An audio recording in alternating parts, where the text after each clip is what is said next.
Hello, my name is Sandy Dang. And my name is Nizar Nizar and I are super excited to be your trainers for this public narrative course. Both of us have been teaching the art of storytelling to people in the US and across the world. Since the pandemic, we have streamlined this 3 days in-person course into an 8-hour synchronous virtual training. And in those 2 years, we've trained thousands of leaders. And in turn, they've given us feedback on how to improve the course. So we've recreated the curriculum, created new videos, and created a worksheet that's going to help you make a much more impactful story.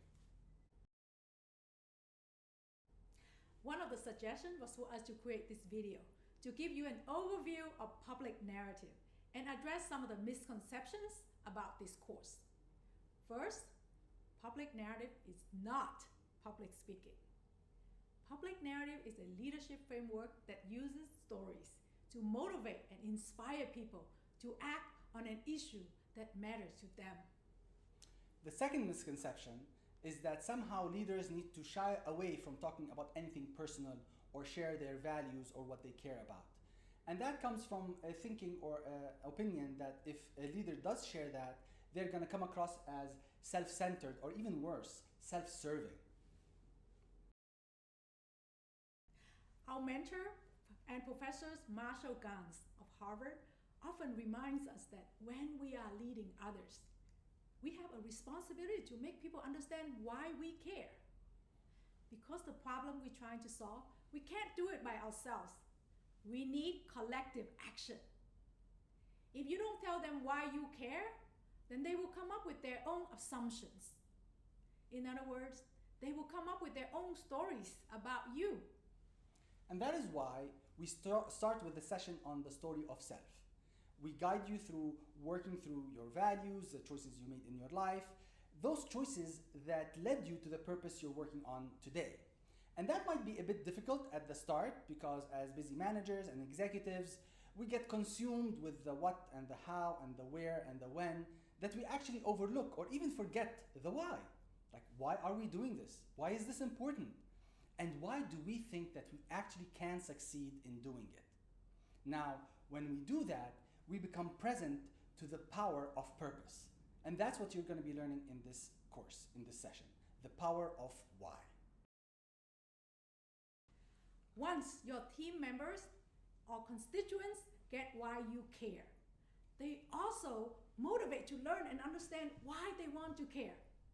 They would ask, what makes us as a collective that need to take action? What experiences do we share? What truths do we hold in common? And what value do we espouse? This is important for creating a community around an issue, a sense of usness that transcends our individuality and make us more than the sum of our parts. So when we work on the story of us, you will be working on the us in the room, in your class, not some hypothetical group or some group outside of the room. And that is important because you want to see and witness what parts of your story resonates with the listeners and what parts do not, because you're going to need to change that and you need to witness it firsthand. Now, to do a good story of us, you would have listened to all the stories of self before that and weave those moments and those elements of the stories of self that you heard from your group into the story of us. The better you are to thread in the moments of self into the story of us, the stronger the sense of community that emerges from your story. After you craft the story of us, you need to usher your listeners into the story of now. In this session, you will learn how to create a sense of urgency and agency. With urgency, you want your listeners to appreciate why we need to take action now. What horrible outcome would happen if we do nothing? And what amazing impact we will have if we do take action. The greater the contrast between what happened if we don't take action versus what happened if we do, the stronger the motivation of your listeners to hear your call. You want to paint a picture of the nightmare and the dream, or hell and heaven.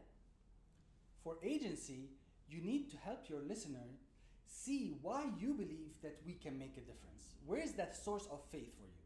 And also, what do you see in each of us that makes you think that we can actually make a difference, that we actually have the capacity?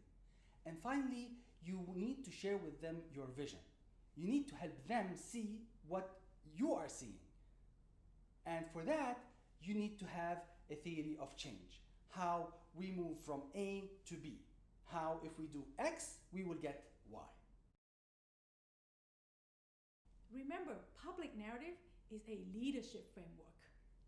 In this framework, the definition of leadership is to accept responsibility for enabling others to achieve a shared purpose in the face of uncertainty.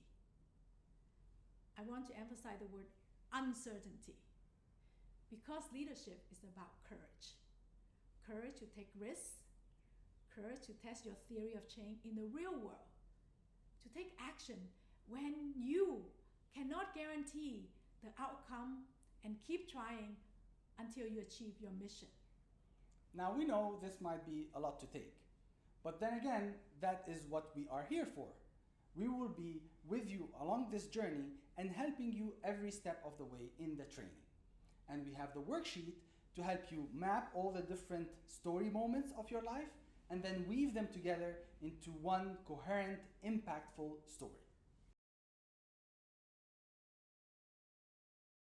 I am excited and hope you are too, as we embark on this journey, a journey of learning how to speak authentically from the heart and have real impact in your community and the world.